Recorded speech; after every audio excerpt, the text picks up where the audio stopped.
Guys मैं आप लोगों से एक बात शेयर करना चाहती हूँ कि हॉस्पिटल वालों ने मिलके मेरे भाई की जान लेने और मेरा भाई अच्छा खासा हेल्दी था, स्पोर्ट्समैन था। हॉस्पिटल वालों ने उसके 6 घंटे में सारे ऑर्गन्स फिल कर दिए। मम्मी एक सेकेंड, 6 घंटे में उसके सारे ऑर्गन्स फेल कर दिए। मुझे इस बात की अभी तक समझ नहीं आई कि एक स्पोर्ट्स पर्सन की किडनी फेल हो गई, हार्ट फेल हो गया, लंग्स फेल हो गया, लीवर फेल हो गया, ये कैसे पॉसिबल हो सकता है। मेरा भाई जब आरुष हॉस्पिटल में लेके गई थी उसको, तब मेरा भाई बहुत हेल्दी था, बहुत फिट था। उसको जस्ट एक नॉर्मल फीवर आया था, जो मुझे और मेरे भाई को साथ में फीवर आया था बारिश की वजह से। तो हम फैमिली क्लिनिक के पास गए, उन्होंने दवा दी, फीवर उतर गया था। उसकी बॉडी पेन हो रही थी। मैंने बोला तुझे फीवर आया था ना, इस वजह से तेरी शायद से बॉडी पेन हो रही है, तो तू थोड़े दिन रेस्ट कर, ठीक हो जाएगा।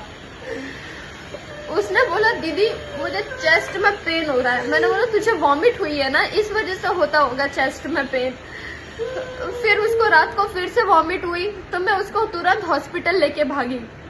हॉस्पिटल गया, उसको वो बहुत अच्छा था। पूरी रात उसने मुझसे बातें की। मैंने उसको कम से कम 5-6 बार उसको पॉटी सुसु आई। मैंने पूरी रात उसके साथ बात की, उसको सुसु पॉटी करवाया। सुबह जब आईसीयू में उसको ले गए, शिफ्ट करवा दिया, तो आरुष हॉस्पिटल में जब आईसीयू में उसको शिफ्ट करवाया तो उसको बोला कि उसकी सांसें नहीं चल रही है। और मैंने चेक किया कि एक नॉर्मल इंसान की सांस, नॉर्मल इंसान का हार्ट रेट 60 to 100 BPM तक होता है, और एक एथलीट का और स्पोर्ट्स पर्सन का हार्ट रेट 40 to 60 BPM तक होता है। तो बताओ कैसे उसका हार्ट फेल हो गया। वहां से हमको रिद्धि विनायक, ये देख रहे हैं आप, रिद्धि विनायक हॉस्पिटल, वहां से आरुष हॉस्पिटल से हमको इस हॉस्पिटल में शिफ्ट किया। इस हॉस्पिटल वालों ने मेरे भाई के साथ गलत ट्रीटमेंट किया। जब मेरा भाई फिट एंड हेल्दी था, उसको जब ऑक्सीजन मास्क लगाया, ठीक है, उसको सांस के लिए ऑक्सीजन दिया, ठीक है। उसकी रिपोर्ट सिर्फ डॉक्टर ने लंग्स की रिपोर्ट निकाली, और लंग्स की रिपोर्ट पे आप देख सकते हैं क्या लिखा है, सिर्फ मल्टीपल टाइनी नोड्यूल्स लिखा हुआ है। मैंने चेक किया, छोटे छोटे इन्फेक्शन है, वो भी लंग्स के ऊपर की परत पे। नीचे के लंग्स सारे क्लीन है, सारे क्लियर है, कुछ भी तकलीफ नहीं है। उन्होंने इस रिपोर्ट के बेस पे मेरे भाई को बोला इसकी किडनी फेल हो गई, इसके लीवर फेल हो गए, अब ये बचेगा कि नहीं बचेगा हमें कुछ नहीं पता। इस रिपोर्ट के बेस पे उन्होंने कैसे बोल दिया, ना इन्होंने किडनी की रिपोर्ट निकाली, ना इन्होंने लंग्स की रिपोर्ट निकाली, ना इन्होंने हार्ट की रिपोर्ट निकाली, ना लीवर की रिपोर्ट निकाली, किसी चीज की रिपोर्ट नहीं निकाली। ये इंजेक्शन, जब इन्फेक्शन था, एंटीबायोटिक्स का इंजेक्शन देना चाहिए ना, एंटीबायोटिक्स के साथ ट्रीटमेंट करना चाहिए। इन्होंने एंटीबायोटिक्स देके दूसरा ट्रीटमेंट किया। उससे मेरा छोटा सा जान, मेरी छोटा सा भाई कितना सहन करेगा। जब उसको सुसु पॉटी हो रहा था तो उसको क्या जरूरत थी यूरिनल पाइप लगाने की, क्यों लगाई उन्होंने सुसु पॉटी की पाइप, जब उसको अच्छे से था बेचारा मेरा भाई, फिट एंड हेल्दी था। वो हॉस्पिटल वालों ने मेरे भाई के सामने से खाना छीन लिया। मेरे भाई को 12 घंटे तक प्यासा रखा, उन्होंने पानी नहीं दिया। मेरे भाई को जिंदा लाश बना के उन्होंने छोड़ा। फिर बोला ना मेरे मम्मी को अंदर आने दिया, ना मेरे पापा को अंदर आने दिया। उन्होंने किसी से मिलने नहीं दिया मेरे भाई को। उन्होंने डिस्चार्ज करके बोला कि अब इसको यहाँ से ले जाओ, हम इसका ट्रीटमेंट नहीं करेंगे। उन्होंने रिपोर्ट्स तक हमें नहीं दी। वहां से हम इसको लेके गए, बोले इसकी हालत बहुत, ऐसी हालत मेरे भाई की, ऐसी क्रिटिकल हालत बना के दी उन्होंने कि हम जाके भी कुछ नहीं कर सके। फिर यहाँ से ये रिद्धि विनायक हॉस्पिटल से हम इसको, ये देखो, ये रिद्धि विनायक हॉस्पिटल की ECG है। मेरे भाई का हार्ट रेट बिल्कुल परफेक्ट चल रहा है, सब चल रहा है, फिर भी उन्होंने ऐसी क्रिटिकल हालत करके दी। वहां से हम लेके गए बॉम्बे हॉस्पिटल। जब बॉम्बे हॉस्पिटल लेके गए, बॉम्बे हॉस्पिटल में बेड्स अवेलेबल नहीं था। तो उन्हें बोलना चाहिए ना कि बेड नहीं है, उन्होंने बेड एडजस्ट करके दिया। 2 घंटे से वो बॉम्बे हॉस्पिटल वालों ने मेरे भाई को पैरालाइज्ड कर दिया। मेरे भाई को पैरालाइज्ड करके उसको वेंटिलेशन पे रखा। डायलिसिस के नाम पर मुझसे कंसेंट फॉर्म साइन करवाया। मेरे भाई डर गया, उसने कभी वेंटिलेशन मशीन नहीं देखी, डायलिसिस मशीन नहीं देखी। वो बेचारा छोटी सी जान कितना सहन करेगा, वो मार दिया उसको। डर गया वो, उसको पैरालाइज्ड कर दिया, जिंदा लाश बना दिया मेरे भाई को बॉम्बे हॉस्पिटल वालों ने। फिर उसकी गर्दन काट दी, गर्दन काट के पाइप डाला, उसका मुंह काट के पाइप डाला, उसके नाक में पाइप डाला, उसके पैर काट के वहां पे पाइप डाला।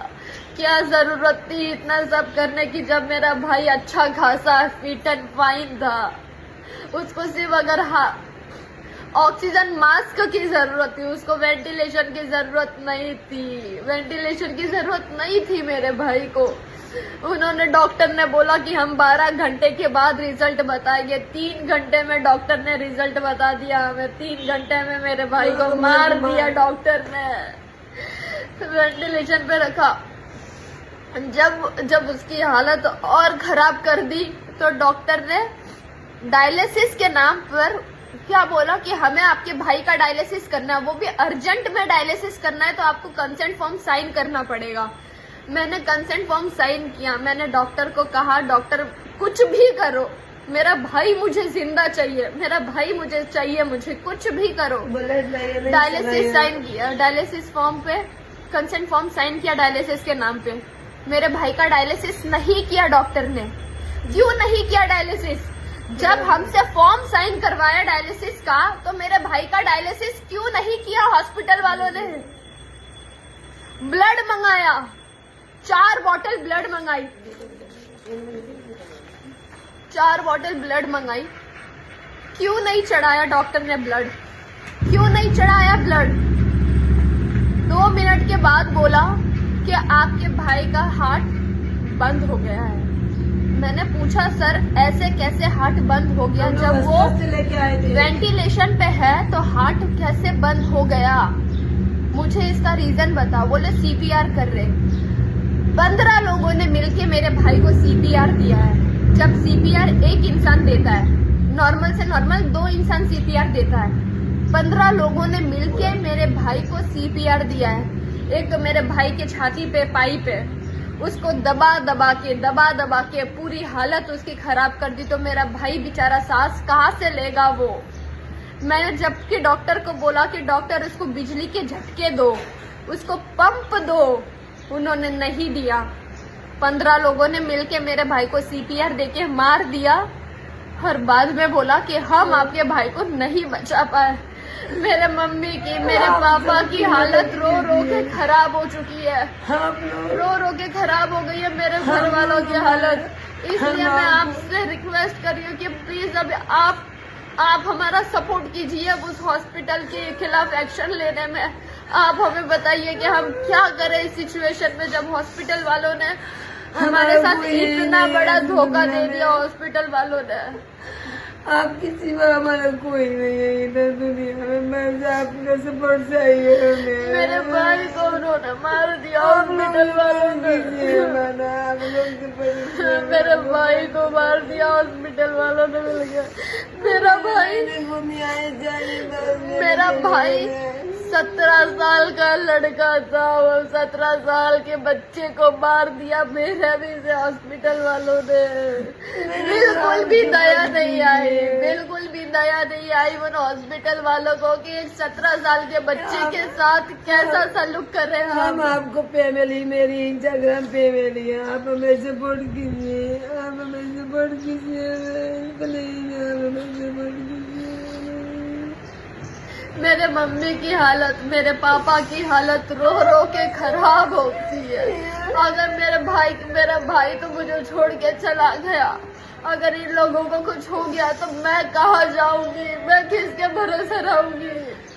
प्लीज आप हमें सपोर्ट करिए आप हमें सपोर्ट कीजिए, और आप ज्यादा हमें से ज्यादा सपोर्ट इस वीडियो को करिए। शेयर करें प्लीज, ज्यादा से ज्यादा इस वीडियो को शेयर करें। मैं मुंबई पुलिस से भी रिक्वेस्ट करती हूँ कि मुंबई पुलिस भी ये वीडियो को देखे और मेरे भाई के साथ जो हुआ उसके खिलाफ सख्त एक्शन ले। और मैं आप लोगों से भी रिक्वेस्ट कर रही हूँ कि कभी भी अगर किसी को भी, आपके भाई को भी अगर कुछ भी, किसी भी फैमिली मेंबर को कुछ भी प्रॉब्लम हो तो छोटे क्लिनिक चले जाना, लेकिन बड़े हॉस्पिटल कभी मत जाना। बड़े हॉस्पिटल वालों का कोई भरोसा नहीं होता। जितना बड़ा हॉस्पिटल में गए उतना बड़ा हमने नुकसान कर दिया। मेरा करोड़ों का भाई चला गया। कभी भी कभी भी बड़े हॉस्पिटल में मत जाना, छोटे क्लिनिक चले जाना, लेकिन बड़े हॉस्पिटल में मत जाना। बस आपसे इतनी सी रिक्वेस्ट है कि इस वीडियो को ज्यादा से ज्यादा शेयर करें और हमारी हेल्प करें।